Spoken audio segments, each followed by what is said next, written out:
My best friend's mom. Chapter 1, Spare Key, Heavy Heart. I arrived with a duffel that wouldn't close and a heart that wouldn't either. Jules swung open the Hale front door like she always does, big grin, bigger hug, the smell of rosemary and something baking curling down the hallway. "You are going to live," she declared, hauling my bag inside. "Also, we have cobbler." Her mother, Dr. Rowan Hale, appeared at the kitchen threshold with a dish towel over her shoulder and flour on her wrist. She looked the way houses look when you've just cleaned and then lit a candle, composed, warm, a little too careful. "Maya," she said, and her voice did that cello thing, low and kind. "You're safe here." I could have cracked open right there on the mat. Instead, I toed off my shoes and said the most adult thing I could manage. "Thank you for having me." She smiled like it cost more than she'd admit. "We have a guest room that insists on being useful." The house was as I remembered, plants trailing from macrame, a wall of books, photos of a younger Jules in soccer cleats and an older Rowan on a cliff holding a sandwich like it was a trophy. Kettle, the golden retriever, nudged my hand as if to say, "We are a package deal." At dinner we pretended I wasn't heartbreak in a borrowed sweater. Jules filled the air with stories. I nodded and found it easy to laugh where laughter was due. Rowan kept refilling my water before I could ask. It's ridiculous, the way care can undo you faster than cruelty. After, when Jules took Kettle out, I helped stack plates. "You don't have to," Rowan said. "I need to," I answered. We were quiet companions at the sink. The window was a rectangle of navy evening, moths bumped the glass like they hadn't figured out the rules. Rowan washed, I dried. Our hands brushed once, twice, and both times we pretended they hadn't. "You can stay as long as you need," she said, eyes on the soap suds. "How long is too long?" I meant for the question to be light. It came out like a leak. "As long as it takes to remember you're not broken." She turned off the tap and finally looked at me. Breakups are a symptom of being brave enough to try. I wasn't prepared for kindness to feel like a match. I folded a towel 3 times because once wasn't enough. Jules barreled back in with the dog and the moment closed like a book, but the line kept ringing. "You're safe here." I was supposed to be grateful. I was. And also, something else had shifted, microscopic and alarming, like a compass needle that knows the mountain before you do. Chapter 2, House Rules. In the morning, a post-it clung to my mug, "Tea is on the left, courage on the right." R. The left cabinet held an absurd tea library, the right held honey and a ceramic jar labeled "Better Days" with a hand-drawn sun. Jules smirked when she saw me reading it. "She's like this," she said. "Everyone loves it." "It's infuriating." Rowan breezed in with damp hair and a stack of graded essays. "Ground rules," she said, eyes warm, tone practical. "If you're here more than 2 weeks, I will start bossing you about laundry, plants, and bedtime. If you're here less than 2 weeks, I will start bossing you about laundry, plants, and bedtime." "Consistency is key," I said, and she smiled all the way up the sides of her face. There was nothing flirty in it. That would have been easier to throw away. It was steadier than that, careful, deliberate, the way you carry a bowl full to the rim. I spent the day sending resumes and pretending not to refresh my email. In the afternoon, music threaded from the living room, Bach's Cello Suite No. 1, the prelude I'd know anywhere. I paused at the doorway. Rowan sat with the end pin braced, bow arm easy, eyes soft but focused, like she had pulled a quiet out of the room and was determined to keep it. I leaned against the frame and let the music say what I couldn't. "I am not okay, but I am still beautiful." When she finished, she noticed me and flushed lightly, a blush I pretended not to catalog. "Sorry. I should have warned you." "Please never apologize for that," I said. "If I could pay rent and applause, I would." She laughed. "We take applause, fresh basil, and not talking during Jeopardy." "Deal." Jules thundered down the stairs and flopped onto the couch. Teach me the sad song, she begged. It's not sad, Rowan said, lifting the bow again. It's patient. Later, in my guest room, I lay awake, the aria of the day still humming. Forbidden wasn't even the right word. It suggested heat and recklessness. What I felt was a careful heat, the kind you set low to keep a pot from boiling over. I told myself it was proximity. Gratitude. The cello. I told myself a lot of things. Sleep told me nothing back. Chapter 3, The Garden and the Grocery List. Rowan gardened like she edited essays, patiently, with conviction. I found her Saturday morning kneeling in the dirt, coaxing a tomato trellis to believe in itself. There's coffee, she said, not turning. I like you better than coffee, I said, then nearly swallowed my tongue. I mean, people who make coffee. She hid a smile in a glove. Hand me the twine. We built a tidy green architecture. She talked about students who discovered they were poets by accident. I talked about the museum internship I didn't get and the jobs I might. We did not talk about why my voice jumped an octave when she laughed. After, we went to the grocery store because domesticity is easier to hold than feelings. Rowan pushed the cart with purpose. I read the list like it was scripture. How do you spell cardamom? I asked, just to have a question. Exactly like it tastes, she said, and I pretended to understand. At checkout, the clerk scanned a single cupcake. Celebration? He asked. Rowan looked at me as if she'd been caught, then shrugged. Every small thing we survive deserves frosting. Back home, we split the cupcake in the kitchen, forkfuls traded without ceremony. It would have been nothing in any other house. Here, it felt like a declaration written in crumbs. You get to have sweetness, even now. Jules burst in with Kettle and a story about a stranger who thought he recognized her from a commercial. He didn't, she said, delighted. I'm just talented at looking generic. Rowan kissed the top of her head. My beloved wallpaper. They moved around each other like choreography 2 decades in the making, their affection fluent. I stood at the counter with my half of a cupcake and felt my heart tilt toward the door where Rowan had just disappeared to put away flour. Off-limits was the right word. It was a fence standing between 2 yards you could see but shouldn't cross. I pressed my thumb into the frosting and licked it off like that might fix anything. It didn't. Chapter 4, Late Cocoa. The first storm came early, a tantrum against the roof. Jules went to a friend's place to be chaotic about karaoke. I stayed home because the thought of a bar made my bones tired. Rowan found me in the living room with a blanket and my laptop. Cocoa? She asked. I'm a grown adult, I said. Yes, please. We drank from heavy mugs and pretended to watch the thunder. Tell me one thing you learned from the breakup, she said, not a demand, an invitation. That love isn't a performance meant for witnesses, I said. It surprised me that this was the truth, but there it was, whole and precise. Rowan considered it. And one thing you want from the next thing? Soft, I said. And honest enough to be scary. And boring in the right ways. Boring is underrated, she agreed. Most of intimacy is logistics. We smiled at the same time, then looked away at the same time, as if we had planned it. The storm stumbled into silence. The house did that after-sound exhale.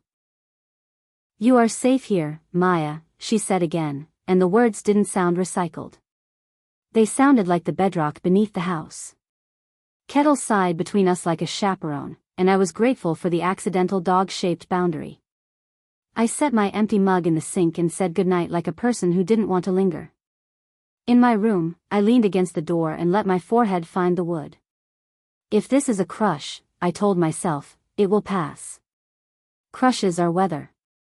I had forgotten how much weather can change a whole landscape. Chapter 5, Lines We Draw. Sunday lunch was grilled cheese and tomato soup, which I assume is in a universal treaty about comfort. Jules was mid-rant about a professor who graded participation like an Olympic sport when Rowan interrupted gently. Hey.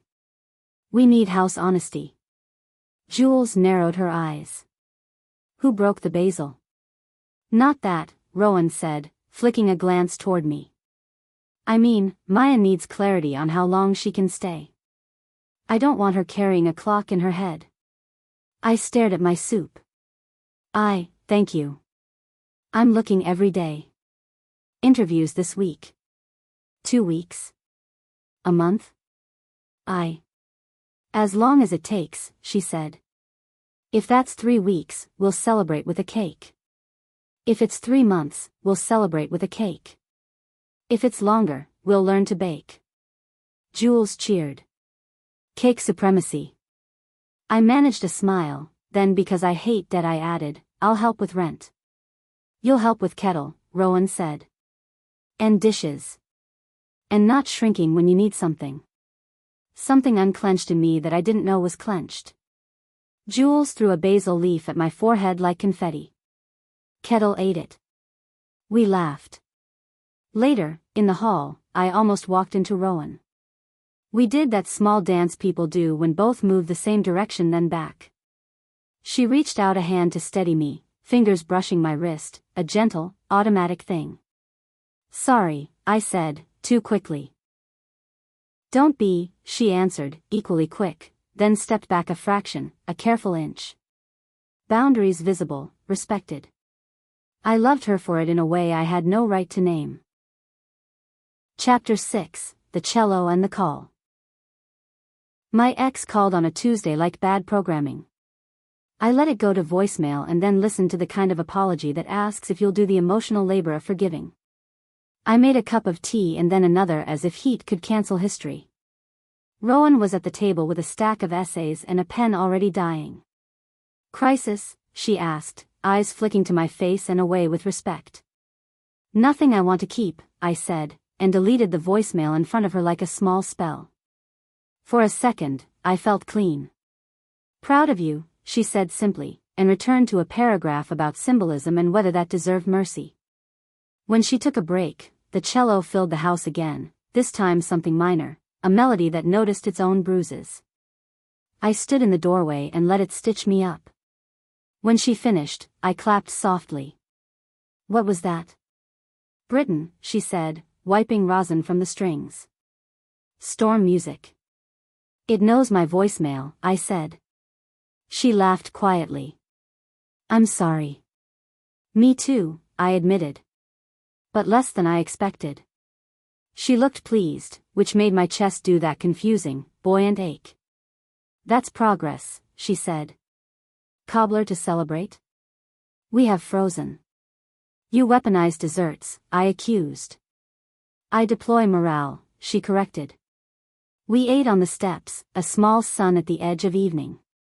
Kettle put his head on my knee like he'd been hired for this exact task. Rowan's shoulder was 2 respectful feet from mine. It felt like the right geography for now. I watched her hands when she spoke. They were precise, teacher hands, musician hands, hands that could hold and let go with equal skill. I went to bed full of blueberries and an emotion I refused to classify. Chapter 7, The Almost. The almost happened on a Thursday that started unremarkable. Jules had a late shift, Rowan stayed late for parent conferences. I worked on a cover letter so earnest it made me want to apologize to it. By 10, the house was lace with lamplight. Rowan came in with the tired that sits behind your eyes.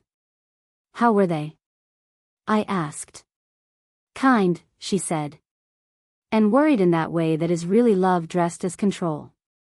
We made tea without talking, which felt as intimate as talking badly.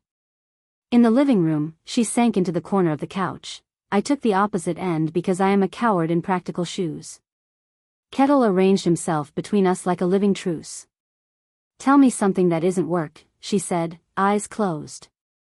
I once cried at an airport Cinnabon because the cashier called me sweetheart, I confessed. She smiled with her whole face. I once cried in a grocery aisle because a child pointed at the avocados and said, "They're sleeping," and the tenderness seemed illegal. We traded foolish truths until the room went warm and the distance between us felt like a dare. When she opened her eyes, they looked at my mouth first and then, visibly, deliberately, at my eyes. She exhaled like a person putting a fragile thing down. "I need to say this out loud," she said, not moving. "I am your friend's mother, and I am your temporary landlord, and I am an adult who cares about you. I am also a person. Some of those roles can't tangle." "I know," I said, gratitude rising with grief in a tangle of its own. "And I need you to know," she added softly, "that even if I notice you, I will not act on that noticing unless it's explicitly right. For you. For Jules. For me. Consent, context, timing." I wanted to cry from the mercy of it. "Thank you," I said. "For saying the quiet parts with the volume we need." "House rule," she said, smiling. "Say the quiet parts." We parted with a hug that lasted a heartbeat longer than necessary. Kettle sneezed, offended. We laughed, and the spell reset to safe. In my room, I pressed my palms to my cheeks and let the almost be what it was, proof we could hold the line together. Chapter 8, Jules Notices. It was always going to be Jules. She has the sensory acuity of a bat and the subtlety of one of those air dancers outside car dealerships. She flopped onto my bed and announced, "Okay, so either you're sleeping or you're thinking with subtitles." "Thinking," I admitted. "About Rowan," she said, casual as a trap sprung. My heart tried to climb out my ear. "Why would you say that?" She rolled onto her back and studied the ceiling. "Because you look at her like you're walking through a museum and forgot you can touch the glass. And she looks at you like she's proofreading herself." I sat very still. "I would die before hurting you." She turned her head to look at me, all the silly burned off. "I know. She would too. You're both pathologically considerate. It's exhausting. You're okay?" "I'm not an idiot," she said. "You're adults. She's my mom, not a porcelain doll. If you're going to, whatever you're going to, just don't lie to me. That's the only thing that breaks us." Tears stung fast. "Copy that." "And," she added, pointing at me, "if anyone treats you like a scandal instead of a love story, I will put my minor in women's studies to violent use." I laughed through my dumb wet eyes. "Understood." She sat up and hugged me hard. "I want you happy, Maya. Even if happiness looks weird to a crowd. Especially then." I held her and knew that, whatever else happened, the hardest piece had already begun to soften. Chapter 9, The Saying. I found Rowan in the garden at dusk, hands in the dirt, hair a little wild from the day. The air smelled like tomatoes and rain plans. My courage had been rehearsing all afternoon. "Jules knows," I said, sitting on the step. Or guessed. Or invented it out of thin air with accuracy. Rowan's shoulders eased like someone had finally put down a heavy bag. How did she take it? As if she recognized us before we did. She laughed once, low and astonished. "That sounds like her."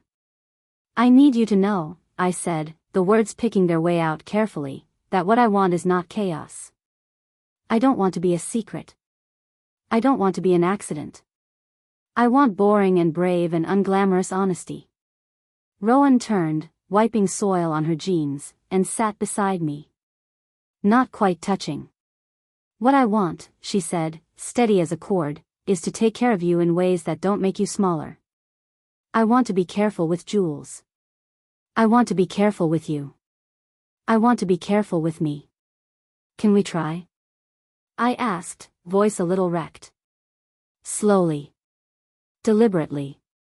With stop buttons we can press at any time. "Yes," she said, without hedging. "We can try." We didn't kiss. We didn't need to. We sat in the hum of evening and let the dog lay his head on both our knees like a cosmic notary. We agreed to tell Jules together. We agreed to let the house hold us accountable. We agreed to be boring first, and then brave. When we went inside, the post-it on my mug had been replaced. "Tea is on the left, next right here." I slept like a person with a key in her pocket.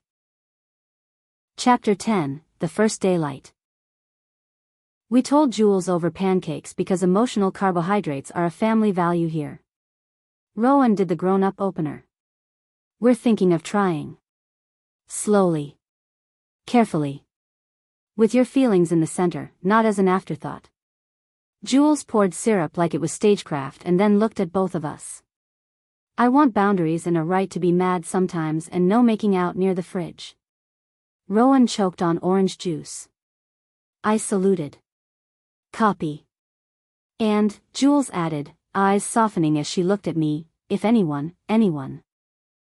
gets weird about it, we handle it together, and then Mom writes them a devastatingly polite email. I'm very good at those, Rowan said, faux modest. We laughed, and then we didn't, and then Jules hugged us both with her whole chaotic heart. Okay, she said. Be happy. Be gentle. Don't be weird about chore charts. Kettle barked like a gavel. After brunch, Rowan and I walked Kettle to the park and pretended to be people who did this last week and would do it next. The sky was in one of its cinematic moods. Rowan's hand brushed mine, once, twice, then settled with a question I had the power to answer. I threaded my fingers through hers and felt the yes in my bones. This is the part in movies where something explodes, I said. Nothing's exploding, she replied. We're just going home. We did. And it was daylight. Chapter 11, Weather Report. The week after pancakes felt like a weather change you could breathe. We didn't rush. We perfected the art of parallel play. Rowan graded while I hunted jobs, our feet touching under the coffee table like a secret we'd elected to keep. When I stood to stretch, she'd look up with that quiet smile that still startled me with its gentleness. My ex texted, then called, then texted again with the persistence of spam. I drafted replies I never sent. Rowan didn't pry. She set a cup of tea by my elbow and said, if you want a script for boundaries, I have one. Teacher voice, loving and practical. Can I see? She handed me 3 lines on a sticky note. 1, thanks for reaching out. I'm not available to revisit the relationship. 2, please respect my boundary by not contacting me again. 3, wishing you well. Clean. Humane. Final. I sent it and put my phone face down. Rowan didn't cheer like a coach. She squeezed my hand and returned to her essays. That felt like the right-sized celebration. That night, we walked Kettle by the river. The sky had that late spring arrogance. Pink layered over gold like it had never once rained in its life. I keep waiting for the other shoe, I admitted. For something to punish us for being happy. Rowan considered. Sometimes the other shoe is just a shoe, she said. And sometimes we've been so busy flinching we forget to notice that nothing is falling. I laughed because the image was silly and perfect. We stopped on the footbridge. She faced me, left hand holding the leash, right hand hovering, visible, askable. I nodded. Her palms slid into mine. Daylight. Bridges. Small yes becoming a road. Kettle sneezed. We took that as applause. Chapter 12, The Town Chorus. News travels in small towns like it's late for something. We weren't hiding, just, not offering press kits. Still, by Thursday a barista called me Han, with meaningful eyebrows, and on Friday in the produce section Mrs. Clearwater, who has known Rowan since the PDA was a frontier, said, I always thought you'd end up with a musician. Rowan smiled with the grace of 10,000 parent conferences. I did, she said, gesturing toward me with a fondness that made my eyes sting. We bought avocados that might one day decide to be ripe and a loaf of bread that said hearth on the bag. Outside, I leaned against the brick and let out a breath I didn't know I was holding. Hey, Rowan said, tilting her head to see my face. We don't owe anyone a documentary. It's not the town I'm worried about. I tried to laugh it off and didn't quite make it. It's me. I want to be enough. Her brow knit in a way that was half worry, half fierce. You are not a performance. You don't have to be enough to be loved. You just have to be you. That sounds like a trap. It's the opposite. She squeezed my fingers.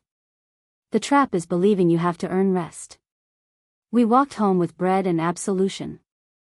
Jules was sprawled in the living room watching a show where people whisper about ghosts in mansions. She muted it and peered at us. So how's the chorus of neighbors? Mostly mezzo-soprano, I said. Tell them to add choreography or stop making eye contact, Jules declared, then unmuted the TV. Also there's leftover lasagna. A family is sometimes just a person who remembers you like pasta. Chapter 13, First Fight, Tiny, Necessary. Fights are rarely cinematic. Ours began with dish soap. I was pacing the kitchen, reformatting my resume and crying for no respectable reason. Rowan stood at the sink rinsing a pan as if it had personally wronged her. You always soak, she said, a touch too brisk. Then they rust. They always scraped. I'm sorry I ruined your pan, I snapped, even though it was fine and we both knew it. Silence. Kettle retreated to the hallway, Switzerland on 4 legs. Rowan set down the sponge and turned off the tap. She leaned against the counter and took a breath like the kind you teach in yoga for beginners. I think I'm worried, she said, gentler now. And I'm pretending to care about pans. The apology was so grown that my shoulders unclenched on reflex. I think I'm scared, I returned, voice small. And I'm pretending to care about resumes. We stared at each other like we were reading footnotes on a very important page. Then we laughed, both of us, at how dumb and accurate it was. What do you need? She asked. To be told I'm not running behind, I said. That I'm allowed to be figuring it out. You're not running behind. You're alive. She took my hand across the counter. What do you need? She thought for a second. To be allowed to be clumsy at this. I've been the adult in every room for 20 years. I don't always know how to need things out loud. We made a truce, fewer always and never, more, what do you need? We put the pan away like a ceremonial act. Then we ordered noodles we didn't strictly deserve and watched a comedy special that made us both cry because it snuck up on grief and kissed it on the forehead. The fight was small. The repair was big. I slept easier than I had all week. Chapter 14, The Ex Tries a Last Door. Saturday afternoon, I walked out of Paper Lantern with a stack of poetry zines and bumped into my ex like the universe doing slapstick. Their hair was shorter. Their smile was the same. Maya, they said. Can we? No, I said, kindly. We can't. They glanced past me, clocking Rowan where she waited by the window, flipping through staff pics. So, you and Dr. Hale? No biographies, I said, gentler than I felt. I hope you're well. You're serious, they said, like a discovery. Yes, I said, like a truth. Okay. They looked, what? Surprised. Maybe impressed I didn't babble apology. I'm actually happy for you. Thank you, I said, meaning it. I returned to Rowan with my hands shaking from the adrenaline of doing the right thing. She tucked a strand of hair behind my ear in that absent, tender way that feels like belonging. Okay, she asked. Okay, I said. Closed door. We celebrated with lemon cookies and free bookmarks. Jules texted from the couch, bring me a cookie or our friendship dissolves. We brought 2. She proclaimed me redeemed and Rowan eternally perfect, which Rowan refuted with a bow. That night, I lulled myself to sleep with the staggered relief of clean boundaries. Doors closed make rooms feel safer. Chapter 15, The Tellings. We told Rowan's sister on FaceTime. Aunt Mira, wearing giant glasses and a paint-splattered shirt, squinted at the screen, then gasped and clapped like a one-person orchestra. Finally, she said. I saw this in the tea leaves and also in how you both breathe when you're in the same room. We told my mom over brunch. She took one long, measuring look at Rowan, then at me, then laughed. You always did want to date someone who could proofread, she said, and squeezed Rowan's hand so hard Rowan blinked. Be good to each other. That's the whole assignment. We told no one else with announcements, we just lived. The town adjusted like a sweater pulled into place. Some people stared and got bored. Others smiled too much and then normalized. One person made a face. Jules sent them a link to an essay about minding your own business, so eviscerating it almost counted as art. That evening, Rowan played the prelude again. I lay on the rug, watching the bow hand, listening to the familiar river of those notes. Do you know what I hear? I asked when she stopped. What? Someone who understands patience as movement. Rowan set the cello in its stand and sat beside me on the floor, our knees touching. Do you know what I see? She countered. What? Someone brave enough to love without an audience. We didn't kiss. The music had done enough kissing for the room. Chapter 16, The Job. The email arrived like a small sunbeam in a crowded inbox. We'd love to offer you the education and outreach assistant position at the Heritage Museum. Part-time to start, with possibilities. I stared so long the screen dimmed. Rowan looked up from a crossword. Your face says someone either died or invited you to build a future. Future, I croaked. A modestly paid, slightly dusty, potentially perfect future. She shot out of her chair and grabbed my hands. You did it. I did it. I wobbled. Can I do it? You already are. Jules ran in, saw our hands, screamed, and lifted Kettle like a confetti cannon. He wriggled, politely unhappy. We danced an idiotic little circle, all elbows and dog paws. That night we sat at the kitchen table with calendars and a budgeting spreadsheet that would make my mother proud. Practical romance, seeing how much of one life fits beside another without erasing either. Will you still want me if I complain about museum donors? I asked. Will you still want me if I complain about students who discover passive voice like it's a vitamin? She returned. Yes, we both said at once, and laughed because daily love is mostly this. Checking that the other person is still there, still choosing. Chapter 17, The Gossip Spike. 2 weeks into the job, a local blog decided our love story was content. Teacher dates daughter's friend? Ethical? The post was smug and thinly sourced, the comments section was a petri dish. I found it at lunch and felt my stomach tilt. I didn't click. I did, however, want to throw my phone into the museum's canon exhibit. Rowan met me outside by the bronze statue of a horse whose plaque had been lost sometime in the 1980s. Her mouth was a straight line, her eyes were steady. I'm so sorry, she said. You didn't do this, I said, then realized I was shaking. She put one hand on my shoulder, one over my hand gripping the bench. Do you want to read it? No, I swallowed. I want to not let a stranger narrate my life. Then we won't. She waited. Do you want to write a letter? Call a lawyer? Talk to the principal? Eat something with salt? I laughed, broken and grateful. Salt. We got fries. We sat in the car with the windows cracked and the grease perfuming everything.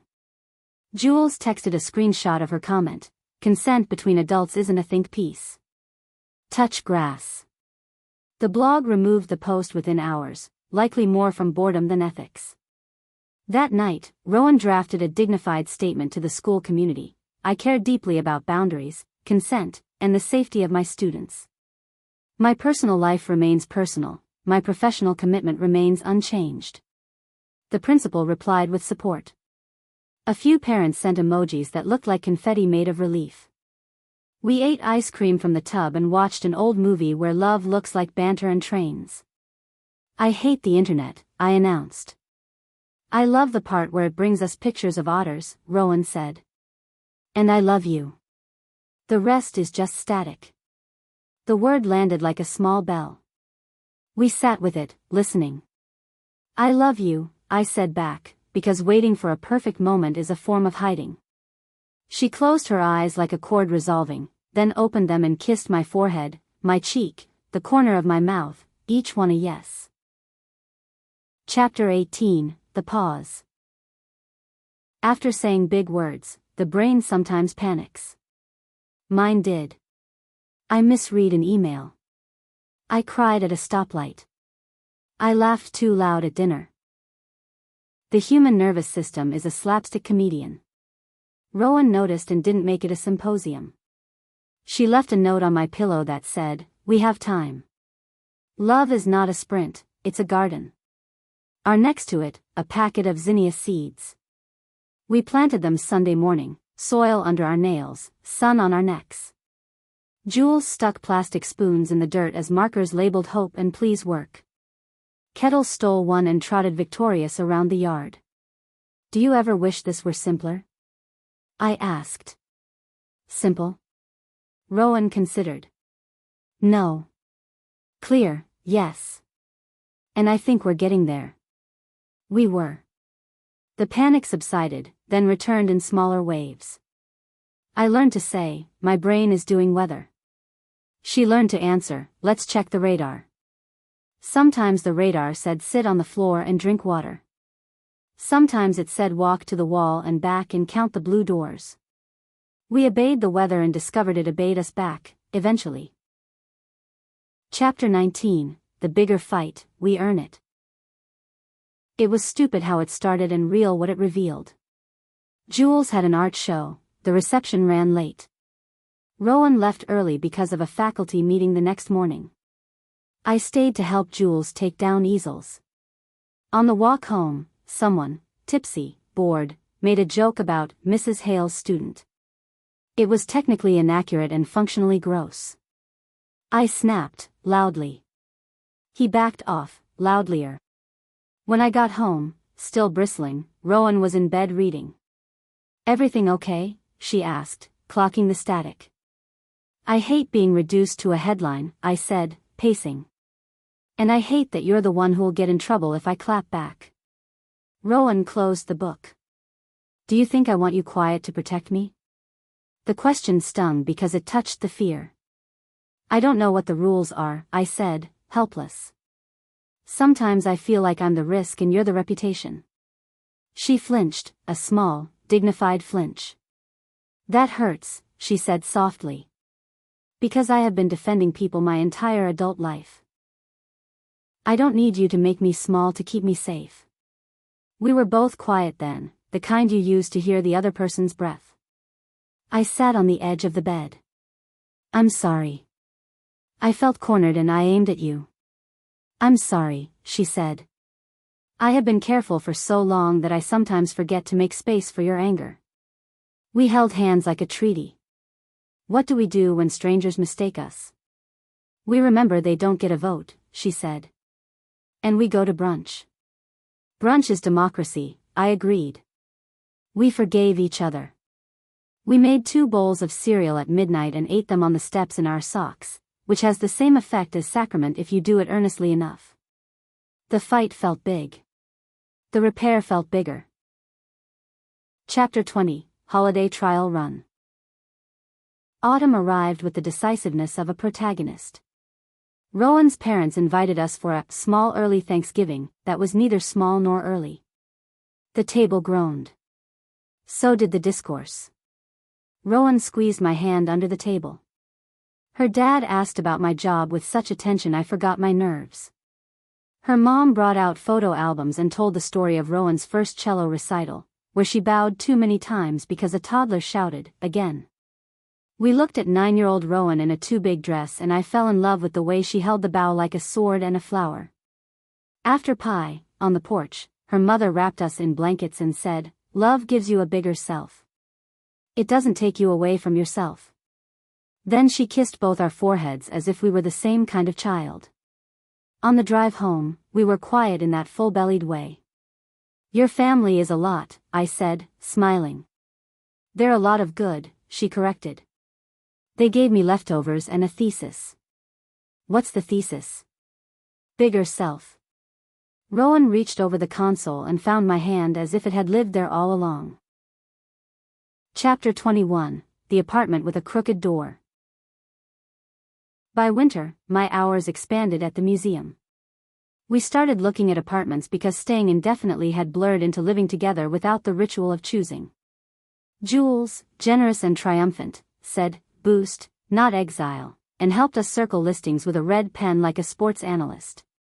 We found a place with a crooked door and a fire escape that faced a bakery. 2 rooms, one of them arguably a room if you squinted. We signed the lease with pens that barely worked and kissed the keys like they were relics. Move-in day was controlled chaos. Aunt Mira showed up with paint and pizza. My mom brought a plant named Sonia because she looks like a Sonia. Jules labeled a cabinet snacks for when feelings attack. Rowan stood in the center of the living room holding a lamp like she discovered electricity. At dusk, we sat on the floor with slices on paper plates. The city hummed around us, indifferent and perfect. "This is terrifying," I said. "This is right," Rowan said. "It can be both." "It is both." We fell asleep on the couch with a dog snoring between us, rooms not yet memorized, future crouched in the corner like a friendly cat deciding if it would sit on our laps. It did. Chapter 22, Aftercare, For Joy. The honeymoon of a new address gave way to the logistics of life, Wi-Fi that lied, a heater with opinions, an upstairs neighbor who practiced tap at midnight. We sent each other texts from 5 feet away. "Your mug lives here now and Kettle thinks the bathroom rug is a cloud and do you want the last brownie or should I be noble?" One night, after a long day of museum tours and a longer day of parent emails, we landed crookedly on the couch, hungry, tired, a little brittle. Old me might have pushed through with chatter. New me heard Rowan's earlier wisdom echo, most intimacy is logistics. "Aftercare?" I asked, half joking, wholly serious. Rowan's smile was relief. "Checklist me." "Okay. 1. Water." She fetched 2 glasses. 2. Food that does not require heroism. We made toast. Butter and honey. The taste of childhood plus taxes. 3. Talk, but only the small kind. We traded details, a kid who wrote a perfect sentence, a visitor who cried by the quilt exhibit because the stitches looked like her mother's. The house softened around us. 4. Touch, but only if it makes everything looser. She tucked my feet under her leg and traced shapes on my ankle with the absent-minded expertise of someone who knows the exact map of home. 5, I said, say the part you're proud of. "I'm proud we chose this," she said, looking around our lopsided living room. "I'm proud we didn't let fear write the script. I'm proud we eat toast like it's medicine. Toast is medicine." We laughed, the cheap kind and the good kind layered together. We went to bed early and slept like people who had nothing to prove. Chapter 23, The Classroom and the Museum. Winter whitened the world and our breath became visible. The museum hosted a community night. I ran an activity where families stitched paper quilts with colored thread. Rowan brought her orchestra kids to play a short set near the maritime room. I watched her conduct, small, clear gestures, a universe in her shoulders. She watched me kneel at kid height, celebrate crooked stitches like daring. After, we stood under a whale skeleton and during that surreal chapel of bones we both had the same thought, we had built something ordinary and astonishing. Not scandal. Not spectacle. Life. Do you ever miss the before? I asked, because I try not to let questions rot. I miss the certainty of my routines, she admitted. I don't miss the way I kept my hands at my sides. I miss the idea that I could be good if I made myself small, I said. I don't miss being small. Kettle woofed once, like a period. We pet him like he'd made a point. Chapter 24. The Cold Snap. Every story gets a test. Ours arrived in the form of broken pipes and a flooded hallway at school. Rowan spent 3 days on crisis logistics. I spent 2 at the museum fielding calls about rescheduling. We saw each other in passing, damp boots, quick squeezes, the language of exhausted people who are still trying. On the 3rd night, we both broke a little. I cried because the laundry machine ate my quarters. Rowan cried because a student's violin cracked in the dry air. We took turns holding and being held. It wasn't pretty. It was true. After the storm, the sun returned like it had invented the concept. We walked to the mural we'd painted in summer, our breath fogging, our boots squeaking. The words were winter faded but legible, "Let yourself be more."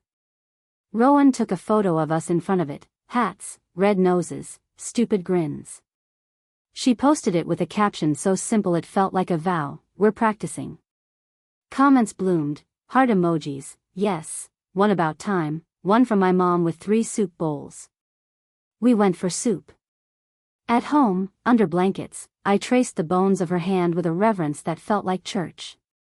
"I love you," I said, "easy now." "I love you," she answered, like she'd been saying it for years, which perhaps she had in other dialects.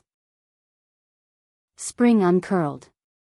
Zinnias punched up through the stubborn dirt of our little balcony box, ragged and defiant. The town forgot to be interested in us, we forgot to check if it was. Jules visited every Sunday and stole leftovers with impunity. We paid bills and returned library books late and argued about shelves and made up with pancakes.